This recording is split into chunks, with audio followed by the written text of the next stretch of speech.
दानिश कुरैशी, भाई ओवैसी आखिर उनका मकसद क्या है इस तरीके से झूठी खबरें फैलाकर और देश का माहौल बिगाड़ने और मुसलमानों को भड़काने का जो काम कर रहे हैं?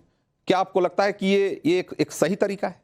और अगर ओवैसी अगर इसी तरीके से अगर पॉलिटिक्स करनी है उनको, तो क्यों नहीं उनके खिलाफ इस तरीके से सांप्रदायिक माहौल बिगाड़ने के को लेकर उनके खिलाफ कार्रवाई की जानी चाहिए?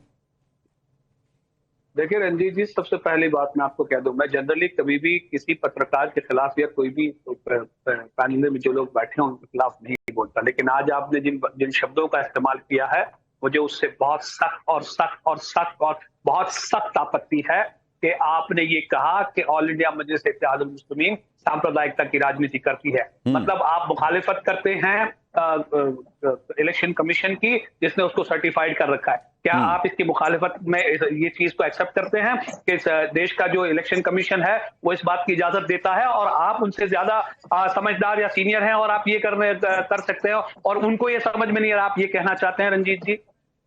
हाँ, एक बात बताइए कि जब आप नहीं, मुझे एक मिनट मेरी बात सुनिए, एक मिनट मेरी बात सुनिए। मैं बार बार कह रहा हूं अपनी बात पे कायम हूं। मैं जो मैंने कहा मैं अपनी बात पे कायम हूं कि आप सांप्रदायिक सियासत करते हैं। ये सांप्रदायिक सियासत तो नहीं है तो क्या है? आपने यूपी में 2 मौलानाओं की हत्या के मामले को आपने सांप्रदायिक रंग देने की कोशिश की कि नहीं?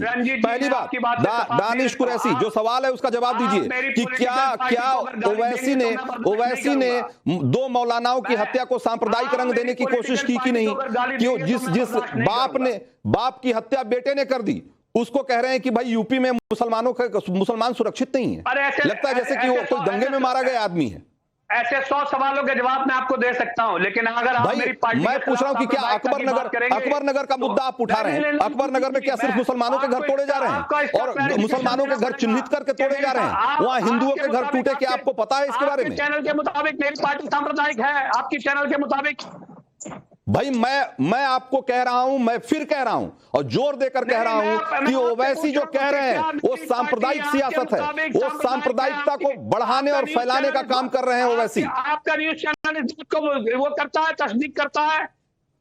मैं आपको इस तरह अरे और कैसे करना है? मैं तो कह तो रहा हूं आपको, दानिश कुरैशी, मैंने फिर कहा आपको कि ओवैसी ने जो कहा वो सांप्रदायिकता को बढ़ावा देना है, वो सांप्रदायिक सियासत के दायरे में आता है। सुनिए, देखिए, आपको शायद किसी भी पार्टी की तरफ या किसी भी ऑर्गेनाइजेशन की तरफ आपका रुझान हो, हमें उससे कोई परेशानी नहीं है, लेकिन किसी के ऊपर भी उंगली उठाने से पहले आप एक जिम्मेदार पत्रकार हैं और मैं दानिश कुरैशी आपसे ये कहना चाह रहा हूं, मैं आपसे ये कह रहा हूं कि हमने जो सवाल किया उस सवाल का जवाब देने की बजाय आप सिर्फ मुझ पर आरोप लगा रहे हैं। मैं कह रहा हूं कि मैंने जो कहा मैं उस पर कायम हूं, 100% कायम हूं, लेकिन मैं जो सवाल पूछ रहा हूं क्या उसका जवाब देंगे आप? उसकी हिम्मत करेंगे, उसका जवाब देने की हिम्मत करेंगे आप? मैं पूछ रहा हूं कि किस बिना पे 2 मौलानाओं की हत्या, जो कि अभी तक अनवेरिफाइड है, एक में अभी तक पुलिस कह रही है कि उसके बेटे ने हत्या की और दूसरे में किसने हत्या की ये तय नहीं है, और उसको आप सांप्रदायिक रंग देने की कोशिश कर रहे हैं। आपसे मैं 10 बार डिबेट कर चुका हूं, 100 बार डिबेट कर चुका हूं, कभी भी इस तरह की बात मैंने ना आपसे कही है ना कभी सुनी है, लेकिन आज आपने जिस तरीके का, क्योंकि ओवैसी जब इस तरह का बयान देंगे तो सवाल नहीं होंगे क्या? आप सुनिए, अब आगे सुन लीजिए, अब मैं आपको आगे दिखाऊं। देखिए, देश के अंदर में जिस तरह से डबल ट्रिपल चौपल इंजनों की जो सरकार है, ये गुजरात का बड़ौदा है, और ये बड़ौदा के अंदर में आप देखेंगे तो आपको पता चलेगा, एक मुस्लिम परिवार को एक कॉलोनी में मकान मिला और उसके खिलाफ पूरी सोसाइटी निकल के आ गई। आप पूछ लीजिए गुजरात के भूपेंद्र पटेल जी को, क्या वो बुलडोजर से निकाल के चलाएंगे? नहीं चलाएंगे। दानिश कुरैशी, सवाल जिन मुद्दों को लेकर आपने ट्वीट किया, भाई जिन मुद्दों को लेकर ओवैसी ने ट्वीट किया, मैं उस पर सवाल कर रहा हूं, तो आप उसका जवाब देने की बजाय आप गुजरात, महाराष्ट्र, जहां आपका मन करेगा वहां घूमेंगे, लेकिन आप उस सवाल पर नहीं लौट कर आएंगे जो ओवैसी ने खुद ट्वीट किया, जो ओवैसी ने खुद जिस पर सवाल खड़ा किया उस पर जवाब नहीं देंगे आप? आलोक गुजरात के लीडिंग अखबार ने लिखा है। आलोक अवस्थी, मैं आपके पास आऊंगा फिर से। दानिश कुरैशी, आलोक अवस्थी, क्या ये हार की बौखलाहट है? भाई यूपी, बिहार, सारे बड़े स्टेट्स में ओवैसी फेल हो गए। अब उनको लग रहा है कि ये इस तरीके से जब तक सांप्रदायिक हम जहर नहीं फैलाएंगे तब तक हमारा कोई भविष्य नहीं है। क्या इस बौखलाहट में वो इस तरह का काम कर रहे हैं? देखिए, आपने जो AIMIM का जो फुल फॉर्म बताया था, उससे स्पष्ट हो गया कि एक धर्म विशेष की पार्टी है।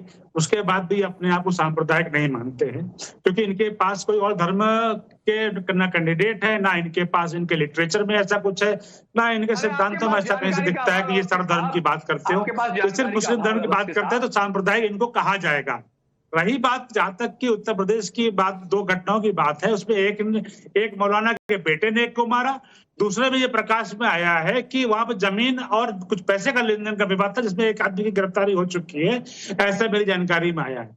तीसरी बात, जहां तक कि अकबर नगर पे जो बुलडोजर चल रहा है, समाजवादी पार्टी के सरकार के समय पे कुछ भूमाफियाओं के और सरकार की साठगांठ से कोकरेल नदी, जिसका 1904 के गजेटियर में उल्लेख है, उस नदी को पाट पाट करके नाले का रूप दे दिया गया और जो नदी का डूब क्षेत्र था उस पर एक बस्ती, अवैध बस्ती बसा दी गई, जिसमें कि समाजवादी पार्टी के लगातार जो 15 साल सरकार रही है उसके अंदर इसका बस्ती का विकास हो गया। सुप्रीम कोर्ट और आदरणीय हाई कोर्ट का जो निर्णय था उसने वो बस्ती के खिलाफ था और उसके तहत ही वहां पर नदी को पुनर्जीवित किया जा रहा है। वो सांप्रदायिक की दृष्टि से कार्रवाई नहीं हो रही है, वहां एक नदी के पुनर्जीवन की व्यवस्था हो रही है। ठीक है मनोज यादव, लेकिन समाजवादी पार्टी, AIMIM जैसी पार्टियां ये माहौल बनाने की कोशिश कर रही है कि ये जो कार्रवाई हो रही है ये सांप्रदायिक कार्रवाई है, ये मुसलमानों को टारगेट करने का काम हो रहा है। मनोज यादव, आपके शासनकाल में ये सब फला फूला, अवैध कब्जे बढ़े, और आज जब अवैध कब्जे को हटाने की कोशिश की जा रही है तो आप कह रहे हैं कि ये मुसलमानों को टारगेट किया जा रहा है। देखिए, इस देश में और प्रदेश में मुद्दे बड़े हैं और मुद्दे चाहे वो किसी धर्म जाति विशेष के हों, उस पे बात होनी चाहिए। फेलियर किसका है, उस आदमी को छुपाया नहीं जाना चाहिए। अगर उत्तर प्रदेश में ताबड़तोड़ हत्याएं हो रही हैं तो इस आपकी स्क्रीन पे योगी आदित्यनाथ का फोटो लगना चाहिए कि योगी आदित्यनाथ कैसे फेल है। फेलियर मुख्यमंत्री के शासनकाल में उत्तर प्रदेश में रोज हत्याएं हो रही हैं। और रही बात अकबर नगर की, तो मैं 98 में आया था, 1998 में आया था लखनऊ पढ़ने के लिए, तब भी मुझे दिख रही थी ये बस्तियां, इसी कुकरेल, तब मुझे नाला ही दिखा था। अवस्थी जी का कौन सा दिव्य ज्ञान है जो 1904 का गजेटियर की बात आज कर रहे हैं 2024 में। तब तो आपकी भी सरकारें थी, राजनाथ सिंह जैसे लोग उत्तर प्रदेश के मुख्यमंत्री थे, कल्याण सिंह मुख्यमंत्री थे, तब नाले को नदी बनाने में कौन सा दर्द हो रहा था आपको? भाई कोई मना किया था क्या? जब प्रदेश की आबादी 2004 में नहीं हुआ जो काम, वो 24 में भी नहीं होना चाहिए ना। कर नहीं रही है जो काम, अगर कोई चीज छूट गई किसी, रंजीत जी खूब नगाड़ा बजा के करो, तो फिर आप लोग क्यों झुंझुना बजा रहे हैं इस बात का कि ये मुसलमानों के खिलाफ है, ये सांप्रदायिक है, इस तरह की बातें क्यों कर रहे हैं लोग? भाई ये कार्रवाई क्या अवैध कब्जे के खिलाफ है कि नहीं? मनोज यादव, ये कार्रवाई अवैध कब्जे के खिलाफ है ना? भाई प्लीज अरे सुनिए, अभी जवाब दूंगा तो आपको और आपके चैनल को और बीजेपी को बहुत मिर्ची लगने वाली है, सुन लीजिए।